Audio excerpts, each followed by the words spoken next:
Good morning and welcome to Queenscliff Beach, Sunday 28th of June. And there's waves around this morning, 2 to 3 foot southeast, winds offshore out of the west. So good conditions.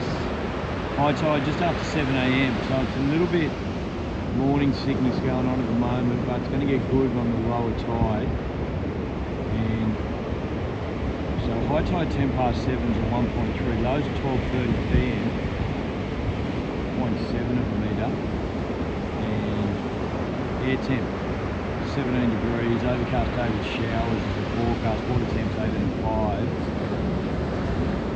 And winds are going to go east southeast 6 to 8 knots throughout the afternoon. So the RJ Thomas Solicitors Manly Surf Festival is going to run here at Queenie. Under 14 boys and girls all day. Finals this afternoon around 3 o'clock. Here and check it out. Enjoy Sunday. We'll see you tomorrow.